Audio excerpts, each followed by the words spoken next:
Hello all, it is Nikki. Welcome back to the channel where I would love to tell you about my super productive week, but I can't because that is not what happened.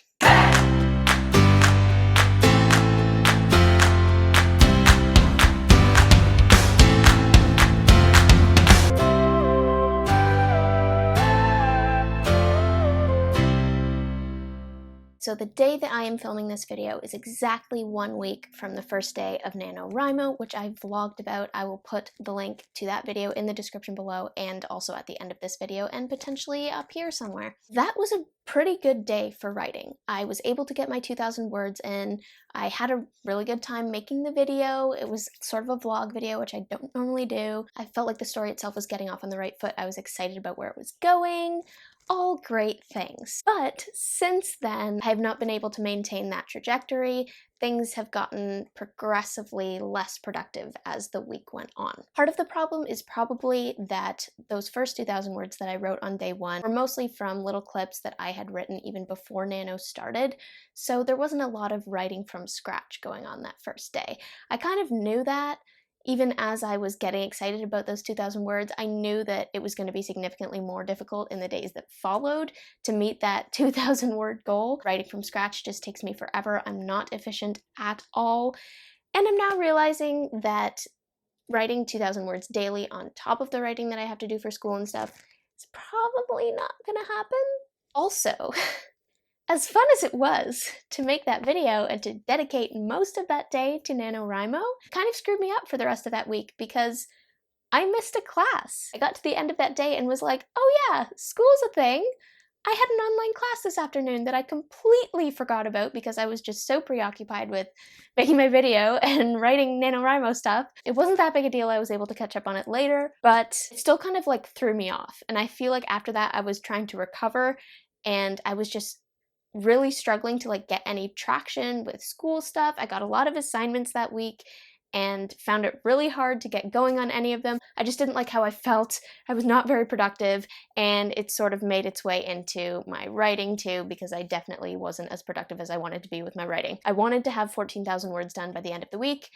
Instead, I got like 7,500, which is like fine, except it's only half of what I wanted, and at this pace, I'll only be able to, at most, make 30,000 words by the end of the month. I know that isn't bad. That is a good amount of words, and I probably should have just made that my goal from the beginning. I just always do this to myself. I make a goal to push myself, but it's maybe a little too lofty, and I just feel like this November is going to be really, really busy and really, really hard to keep that momentum going. So I'm going to be gentle with myself, and if I only get 30,000 words, I'm counting that as a win. If I only get 15,000 words, I'm counting that as a win, honestly. Anything is good at this point. It's all about perspective. Here is another problem with this week that probably majorly contributed to my lack of productivity. Satan has been absolutely bombarding me with insecurities in like all spheres of life, because that's just how insecurity works, but obviously it trickles down into writing as well. And so I've just found myself really wrestling with questions like, are these stories realistically going to go anywhere? And if not, what is the point of writing them? Or what is the point of social media or YouTube or the blog? Or, and this is a relatively new one because I don't usually think about stuff like this, but I guess the enemy is trying new tactics on me now. What if people just think I'm weird? Like, what if I'm, putting all this writing content out there on YouTube, on Instagram, and people just see that and go like, ugh, nerd. Normally I don't think this way, again, because in my social circles and the people around me, everyone is extremely supportive, thank the Lord. But just lately and this week, and I know this is just that insecurity and that voice of the enemy, I've just been feeling almost embarrassed. Embarrassed to be putting my thoughts out there, to be even trying this and thinking that anybody is interested. Being such a private person, the fear is always like, why should anyone care what I have to say? Would I even care what I have to say? Good times, right? And I mean, if this is what your internal dialogue sounds like, I feel you, and I'm sorry, because that is just the yuckiest feeling.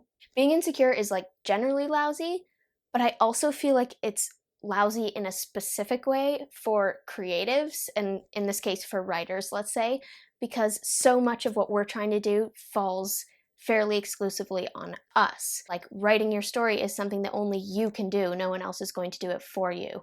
And if you decide that you're just too demoralized and you want to quit and give it up, it will sit on a shelf until you decide to pick it up again. No one else is going to care about it as much as you do.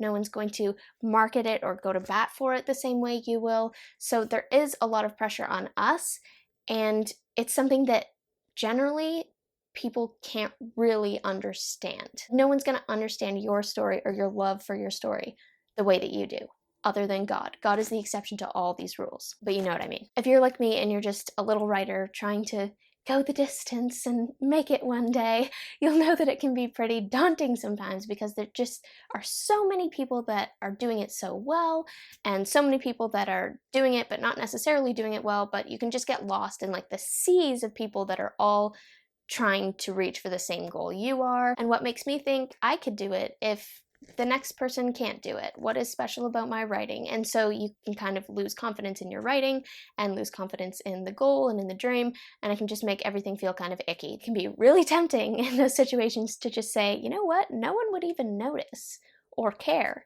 if I just stopped writing and like shelved this story away.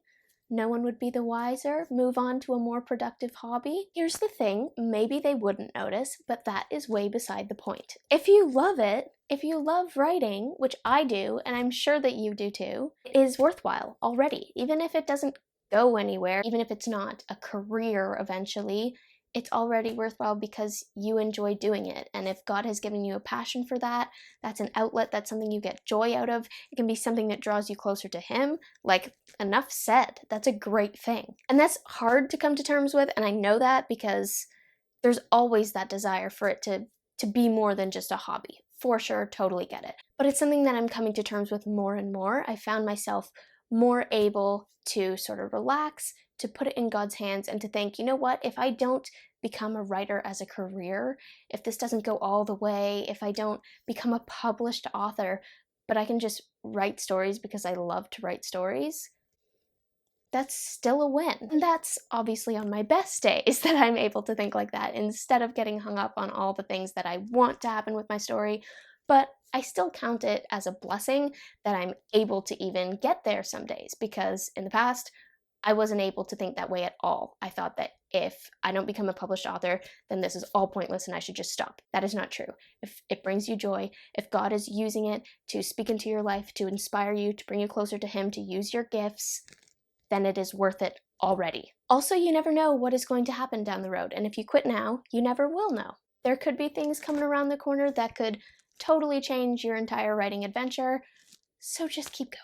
Don't quit. Please don't quit. Patience is like a huge part of the writing journey, and take it from someone who rushed to self-publish her first novel and majorly regretted it after. You need patience to write your novel, you need patience to rewrite and rewrite and rewrite and rewrite, patience to query and wait for responses, patience to publish. If you go traditional, the publishing process takes a really long time. Patience is a good thing, and I feel like everybody can use a little bit of practice with patience, so take it as an opportunity to practice and to prove, I guess, even just to prove to yourself that you are committed to this, no matter how long it takes.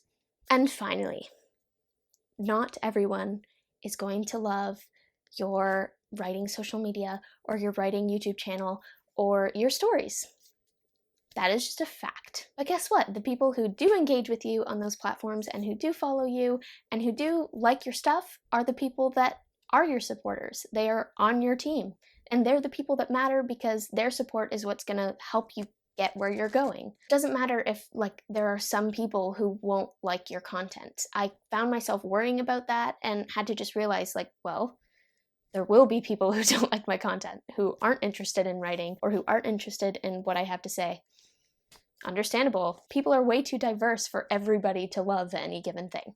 So there are going to be people that aren't interested, but don't get hung up on those, because the supporters you have are your true supporters. And that is awesome. Let's be thankful for our true supporters, which in my case is you guys, which brings me to the exciting and kind of shocking and a little bit scary announcement / realization that I have reached 200 subscribers on YouTube, which I know is a relatively small number, but to me seems like a really big number, because it's definitely more people than I ever thought would like find this channel, let alone subscribe to it. And Satan has also used that to bombard me with insecurity, because as soon as I saw the number sort of ticking up unexpectedly, my first thought was like fear, like, oh my goodness, it was relatively low pressure when I had a smaller amount of subscribers. Now that there are more people, like, what do I do? I need to change things up. Like, I have these expectations now. And I had to realize, like, wait, people don't subscribe to something because they don't like it. They subscribe to something because it speaks to them somehow and they enjoy it. Which, yes, is a little bit surprising to me, but it's also extremely encouraging and a major God hug in a huge way. So thank you so much to all of you who subscribed. It means so much to me, and as far as I'm concerned, I will just continue to talk bookishness like the somewhat eccentric book nerd and aspiring writer and amateur writer that I am, because why would I try to be something different? That's what I am. You guys rock. Thank you so much, and feel free to subscribe if this kind of thing interests you. I would love to have you on the team too. You all mean so much. Anywho though, back to NaNo. What will happen in the month going forward? I am not sure. I don't know if I'll be able to hit 50,000 words. It's looking unlikely at this point, but that is okay. I'm going to do my best. I'm going to try to write every single day, do my best to leave the rest in God's hands, and I encourage all of you to do the same no matter how your NaNo is going. That is really the best thing we can do. I hope you enjoyed this video and that it was encouraging to you, and if any of you have ever gone through insecurity like this, or if you're going through it right now, feel free to let me know in the comments. I'd love to even just pray for you, because I know that it's just the yuckiest feeling, and it can really just sap all the fun out of writing in general. But we don't have to stay there. We can support each other. We can get each other through it. God is with us. The writing journey is full of ups and downs. We can make it through, guys. We can do this. Thank you so much for joining me, and as always, do not forget to spend some time in the clouds today.